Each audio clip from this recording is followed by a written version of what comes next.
Welcome back to Clutch Time Huddle. We're going to give you guys a bonus segment. We didn't feel good enough about leaving the free agency with only 5 guys. There's so many guys that we feel can be addressed, so we're going to do what we decided to call rapid fire. Quick succession of players back and forth, and we're going to just touch on some places they might end up. So let's get this thing going.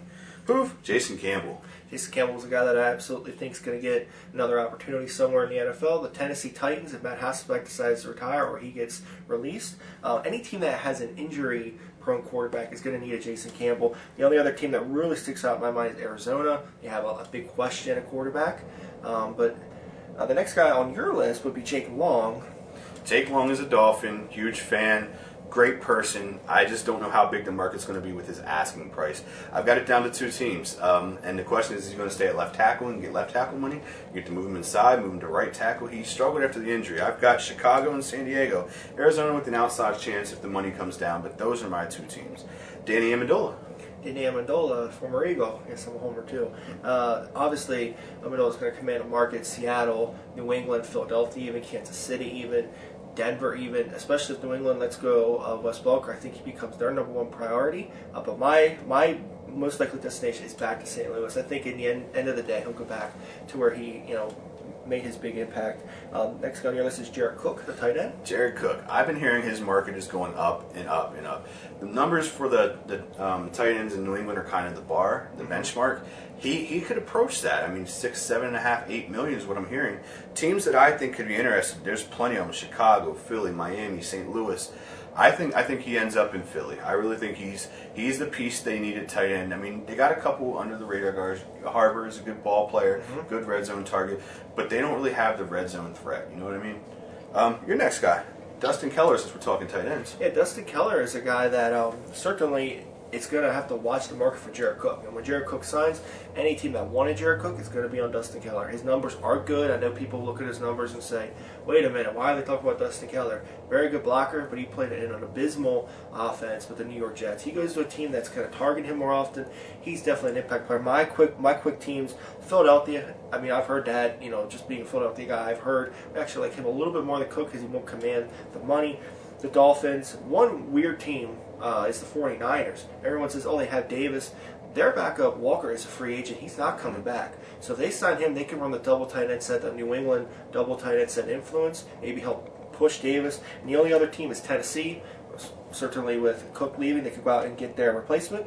Next guy on the list is Eric Winston, offensive tackle. Eric Winston is a guy I like. He was ranked as one of the top right tackles in football, and he was in the top half of all offensive tackles. Good ball player. He's gonna be a value player, as I call it. He's gonna get paid in the medium range and provide good stability. He doesn't miss many games. I'm here in Miami, Philly, Washington. They're the 3 teams that have holes in the line. I'm going to say Miami. His brother is a scout for our team. We were runner-up last year to Kansas City. They beat us out by a few $1 million. So I think the fact that his brother is there scouting for the team, and we were in the running last year, and the hole was even bigger this year if Jake Long walks. Miami's the team I'm going to go with. Next year, Michael Turner. Michael Turner, obviously, went backwards. Last year only averaged 3.6 yards per carry. There's definitely a market for Michael Turner. Possibly resign, go back to the Chargers, especially if they don't get a Steven Jackson or Reggie Bush. He'd be an interesting insurance policy for them.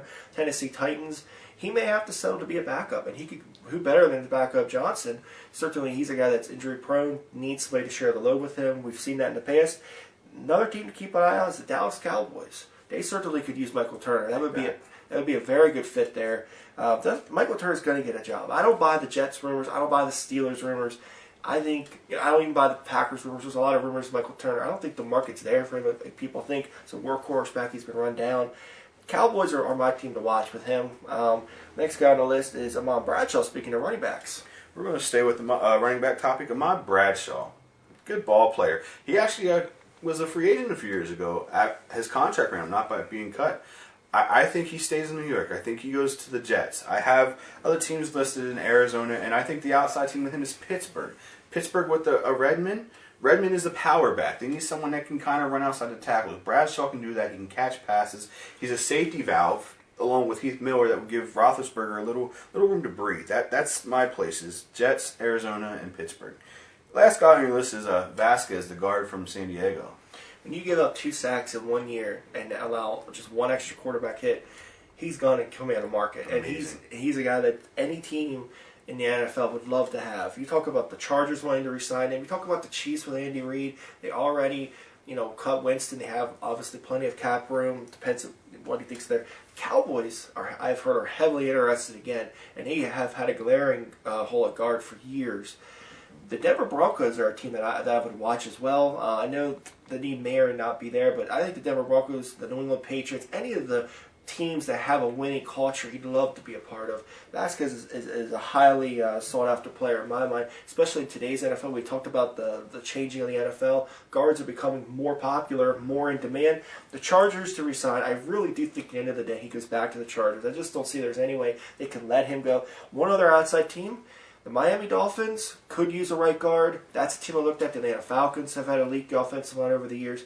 Be interested to see what happens with that. I was an offensive lineman, little backstory, so it'll be interesting to see what happens with him. Speaking of line, we're going to go to Andy Levitre. Levitre, a guy I see twice a year. He's one of the better pulling guards. He's one of the guys that moves well. And in the culture today with the moving quarterback, you need a guard that can lead them outside. Your guard and tackle have to be able to pull, come around, and run stunts. I think some of the places you can have, Tennessee, Cleveland, teams that need to move the quarterback. You know what I mean? Cleveland doesn't have the most mobile quarterback, but I think they end up with one. I could see a mobile quarterback. Tennessee with Locker, they need to get him out of the pocket. San Diego and Chicago also just because of their holes on line. I think I agree at the end of the day. He could be back at home with Buffalo, though. One thing I'm going to add with him, I've heard a lot of rumors about Seattle being interested in Levitre and with Vasquez. And the other thing I heard with Levitre was the Cowboys, not to interject your Fast Five. The Cowboys just seem to be really looking for a guard. Have you heard that?